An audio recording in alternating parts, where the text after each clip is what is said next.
Good morning. We'll go ahead and get started. We're joined here today by Pastor Chris Harris of Bright Star Church, who also leads Bright Star Community Outreach and the Turn Center, that's T-U-R-N Center. He'll have comments about his Bright Star program there, which has a trauma helpline that residents can call and turn to whether they're dealing with grief, anger, or depression, working through firsthand or vicarious trauma, or looking for resources to address violence and abuse. But Pastor Harris will talk in more detail. I wanted to go over a couple of things. First of all, turning to public safety, we continue to see significant declines in gun violence in the city, with over 600 fewer victims of gun violence so far this year. 605 to be exact. We're continuing to see significant decreases in homicides. Homicides are down 15%, and we're seeing significant decreases in shootings. Shootings are down 19%. In our focus areas on the west side and south sides, we're continuing to see significant decreases as well, really outpacing the city's overall decreases, with homicides being down in those top 55 beats on the south and west sides that drive half of our violence. So homicides down 23% in those areas, and shootings are down 30% there as well. Chicago Police Department and its officers is dedicated to visibility, engagement, and collaboration, and making every neighborhood safe. Over the weekend, shootings were down 15% compared to last Labor Day weekend. Shooting victims were down 23% over the weekend compared to last Labor Day weekend. Across the city, officers have arrested 998 offenders so far this year for carjacking-related offenses. Over the weekend, officers also recovered 157 illegal guns. We are on a pace to recover more guns than we did last year, which was a record high.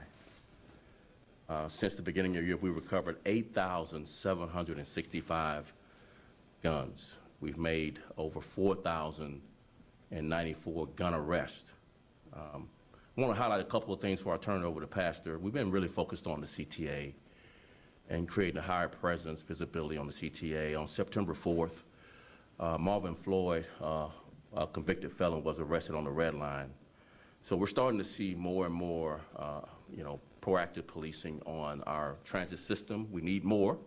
We're not satisfied, but we're starting to see some results with their proactive productivity there on the CTA. I'll come back after Pastor for any questions. Turn it over to Pastor Harris. Pastor. Just want to say good morning to everybody. Pastor Chris Harris. I'm the pastor of Bright Star Church Chicago here in the Brownsville community. Also the pastor of St. James Church Chicago in the West Pullman area. And as if I needed something else to do, I'm the founder and CEO of Bright Star Community Outreach. And I want to thank Superintendent David Brown and all of these great leaders and all of CPD for all that they do across our city to make sure that they protect and serve our constituents and all of our residents, and mainly our congregants as well. Weekly, all over the world, but particularly in Chicago, we all get wearied by the constant reports of who's been shot and who has been killed. And while these reports are vitally, vitally important, and we want to certainly give our thoughts and our prayers to the various victims of the various families, I also want to acknowledge the fact that that overshadows the millions of people that are protected and served on a constant basis, and those individuals who are actually law-abiding citizens. And we want to make sure that we continue to let folks know that although we get a lot of bad press, in some cases rightfully so, our city is still a great city full of great people. And since January of 2012, let's acknowledge the fact that thousands of people have been murdered in Chicago. And that doesn't include those who have been shot or wounded. And we asked the question at Bright Star Community Outreach, who did or does the trauma counseling for those families, whether it be the victim's family or the perpetrator's family? In most cases, nobody. Because as you know, black and brown people, we don't really go to counseling, not exclusively, but specifically, since those are the folks that we serve. For 4 reasons: we don't know, trust, or think we can afford the counseling. And then number 4, the stigma. Nobody wants to be labeled crazy, but they still come and talk to the faith leader. So we created at Bright Star Community Outreach at the Turn Center a trauma helpline based on an Israeli model of Natal, where literally 50,000 people have now been touched by our trauma counseling work through faith and community leaders, and it has been paradigm shifting. We also have not only the advocates that are on the helpline, and people can call the helpline at 833-TURN-123. Again, that is 833. The number is 887-6123. Whether you're having a bad day, whether you lost a loved one, or whether your quality of life has been affected or impacted, they can call the helpline and the advocates will answer that phone. And then we have a lot of folks who don't even realize they're facing trauma. So we have the ambassadors who go throughout the community to make the community trauma informed. And we have our care rooms in the various schools in our city, particularly in Bronzeville, caring and resilient environments. Because now that our students are back in school, they are struggling in the areas of social emotional learning. And so that's why we do what we do. And so we highlight the problems all of the time, but I think it's very important that we also highlight the various solutions. We cannot police our way out of this circumstance in our city. We cannot arrest our way out of this circumstance in our city, but we all have to make sure in government, policing, the philanthropic world, as well as the corporate world, everybody needs to do something. And here's what I would say to everybody who's watching: say nothing about Chicago violence and trauma until you do something about Chicago violence and trauma. And lest I be a hypocrite or have a double standard, we're doing something this particular Sunday, September 11th. Superintendent that is known for one of the greatest traumas in our country, from 12 o'clock until 6 o'clock. We're shutting down our church, and Bright Star Community Outreach, along with our other collaborative partners, we're going to be having our Greater Bronzeville Family Festival, where we're coming together for peace. We're passing out resources. Everything is free. All people have to do is go to our website, brightstarcommunityoutreach.com, and they can register. It's free. Free food.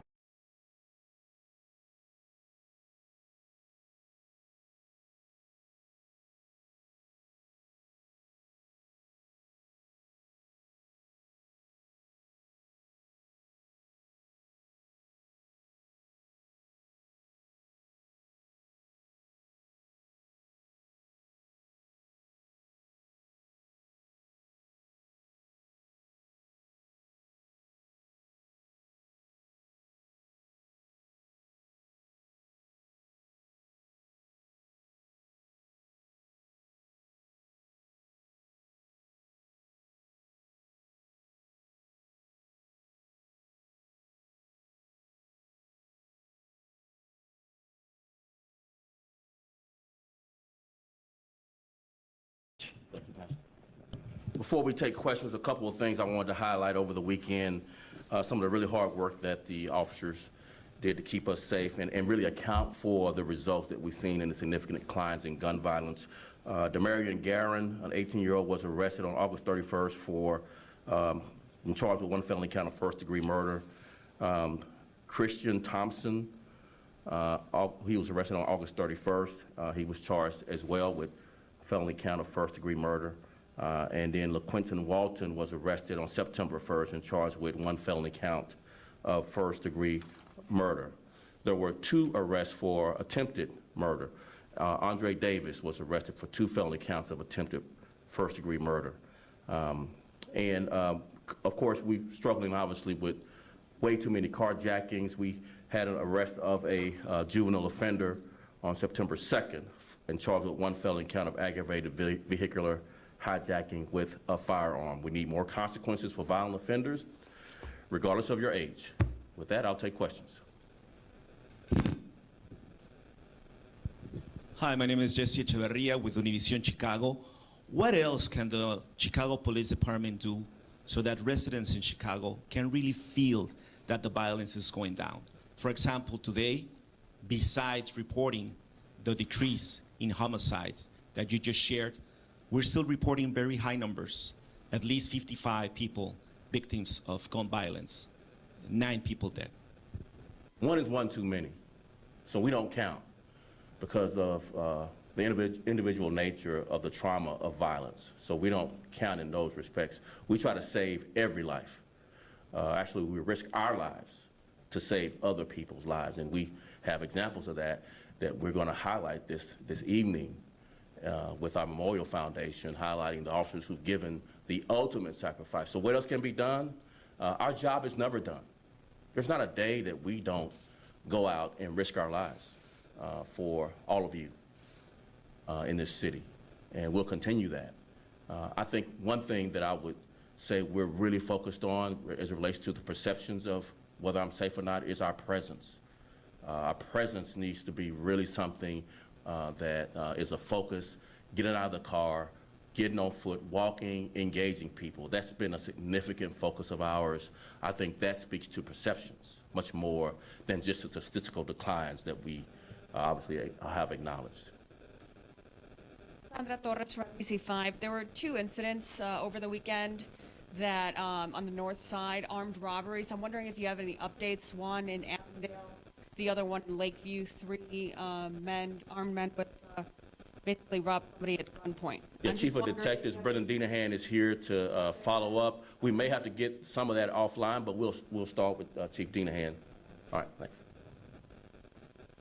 Sure, specifically for the robbery in Lakeview that I know was captured on video. So the detectives created a crime pattern, and that's part of an ongoing crime pattern with these offenders. So what I would ask for is we believe that somebody knows who these offenders are, and the detectives, due to the fact these guys come out, they're masked, they have the gaiters that are kind of over their faces, as you could see how on that one video how quickly it happens. But we believe that somebody knows who these individuals are. The victims would have a very difficult time even making an identification based upon the masks, but somebody knows who these people are. They go back to their homes and wherever they are from, and we're certain that somebody knows that these people are committing these robberies. So we're asking somebody from the public to step forward and help us identify these individuals, and then the detectives can kind of go to work, and go backwards and charge these guys with crimes. At this point, do you believe it's the same crew that robbed somebody else just about a mile and a half away in Avondale? I'm not sure if it's connected to the Avondale one. What I could tell you is that the detectives did create a crime pattern, and we'll get that to you offline, and I'll see if that Avondale one's on there. But we believe they're related to several.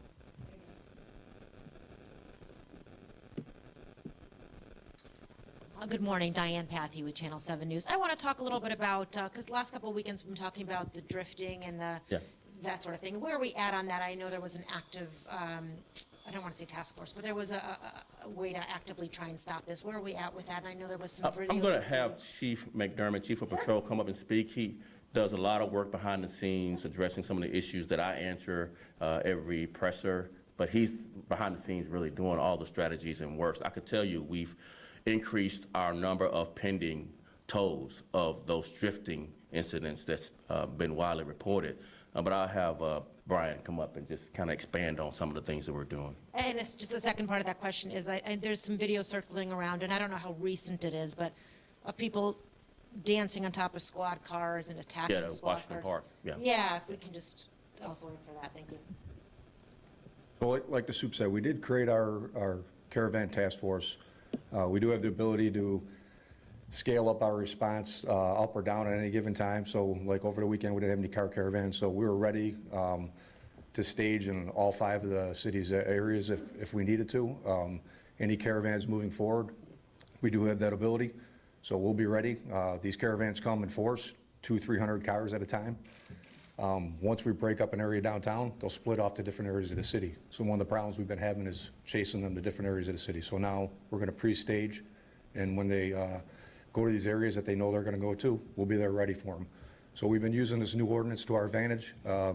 Last time the caravans came out, we did make 9 arrests. We impounded 7 vehicles, and we identified 21 different cars for future impoundment. And I told you guys at the last press conference last week that for those of these people that think they got away with these crimes, they haven't, right? And I said that we're going to work relentlessly to identify additional vehicles after that press conference. And since that press conference, we identified another 22 cars for a total of 43 cars now that are eligible for future impound.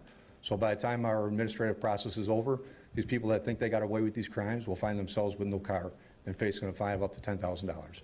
So we do have a plan moving forward. We also coordinate with multiple city agencies, including OEMC, Streets and Sanitation. We have large equipment such as cell trucks, additional tow trucks out there. We do have mobile pods and LPRs that will move into the locations where we know these caravans are going, so we can easily identify these cars in the future. And we have, in addition to that, on that same subject, and I'll get to Washington Park here in a minute, but we have sent more amendments to City Hall on the ordinance. It's slightly too bureaucratic, not an immediate consequence. So we want to kind of tweak it just a little. Hopefully those conversations be fruitful here in the future with tighter restrictions and more immediate consequence for drifting and drag racing, particularly the sideshow, the people, all the spectators. We really want to have a portion of that ordinance address the sideshow, and then once other cities have done this, and we think it's been very effective in a couple other cities we've talked with. So the spectators should be the next thing on our list of things to amend for the ordinance. At Washington Park, officers responded to that. We dispersed the crowd. I don't believe we made any arrests. Unfortunately, teenagers with nothing to do, Pastor, went too far, and they ran off once we dispersed the crowd. We weren't able to make an arrest on that, but we discourage, obviously, all that behavior, and we encourage more positive interactions. So if any of those kids are listening, September 11th, I think you ought to stop by Pastor Harris's church. Oh, I'm sorry, Washington Park, we did tow 5 cars for Washington Park. All right, thanks. All right, Eric Rung, WGN-TV. Sorry. Pastor, I have a question for you. It was kind of addressed, but I wanted to talk to you specifically about the perception. And when you hear the numbers are down, are people in your congregation, the people that you're counseling, the people that you work with, is their perception that crime is going down? How do they feel? Do they feel safe? Well, that's a great question, and the lived experience of those of us who live on the south and the west side is often different. The reality is, no, a lot of people don't necessarily feel that way until they tune into these kinds of press conferences, until they have those interactions with the police commanders, as well as hearing from the folks who are stopping by our community-based organizations, as well as our faith institutions. I got to tell you, one of the reasons that Bright Star Community Outreach in the greater Bronzeville community, we collaborated when you talk about using community-based organizations to provide, as the superintendent was talking about, options and opportunities for other young people and adults to be able to go to, because it would be a fallacy to suggest that it's just the young people. Families need something to do, and we took all of the community-based organizations in the greater Bronzeville community, got $1 million from MacArthur Foundation, and we began to do work together collaboratively, because if we are not necessarily the resource at Bright Star Community Outreach, we want to be the referrer to the resource. And as a result of that collaboration in the greater Bronzeville area, 67th South, 22nd North, Lakeshore Drive, Dan Ryan, that collaborative effort has resulted in a 14% drop in robberies, a 10% drop in aggravated assault, and a 17% drop in shootings in the greater Bronzeville area. So this is why we're saying it's so important that we have the philanthropic community to continue to invest in these underserved communities and underinvested communities. We need the corporate community, philanthropic community, and various residents who say we want to be a part of the solution. That's why we cannot just say it's just police, it's just government, it's just the faith leaders. We have to hold everybody accountable. What are you doing? So some people do not feel that it's a change, because when it's your quality of life that's being impacted. When you're walking outside of your home afraid that your child is going to be shot, or you don't even want them to go to the park, it doesn't feel that way. However, when we do things like what we're doing on September 11th, and when we highlight the good stuff, and I would also encourage the media, make sure you do everything that you can to highlight the positive things that are happening. Because when it comes to what we watch on the news or what we see on social media, if it's all negative, that will be your perception. But we have to take back the narrative, we have to own it, and say there's good happening in the midst of bad. Preach.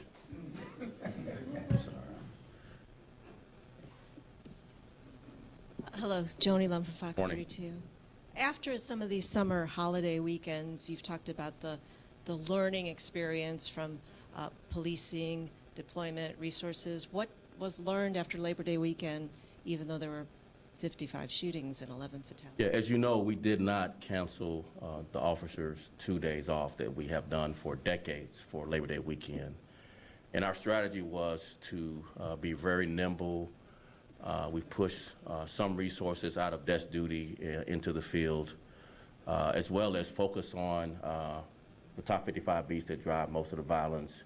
And we added another layer of, trying to go after robbery and we're looking at expanding our carjacking task force, as well as obviously the car caravans are front of mind.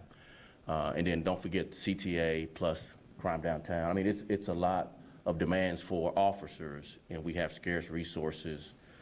We do have some really good news around recruiting these last 6 months. I mean, we just started a class on this past Wednesday of 103 new recruits.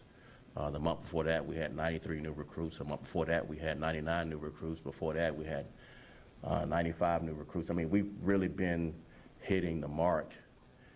But again, 6 months in the academy, 3 months on field training, this pipeline, the faucet obviously is slow to turn back on once you are impacted by COVID.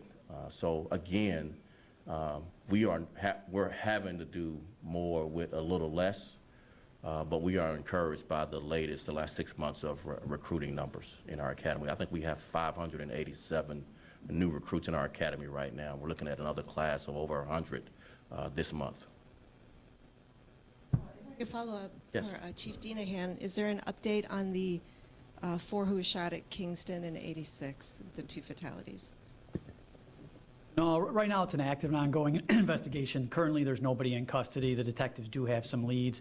But once again, we're certain that somebody in the community knows who did it. So, people can go anonymously to cpdtip.com and provide that information to the detectives, at least give them some leads. So we do have leads we're following up on, but we definitely need more help. And like I said, any help from the community would definitely push us over the edge and remove some of these violent offenders from the street. Thank you. Thank you all very much. Appreciate it.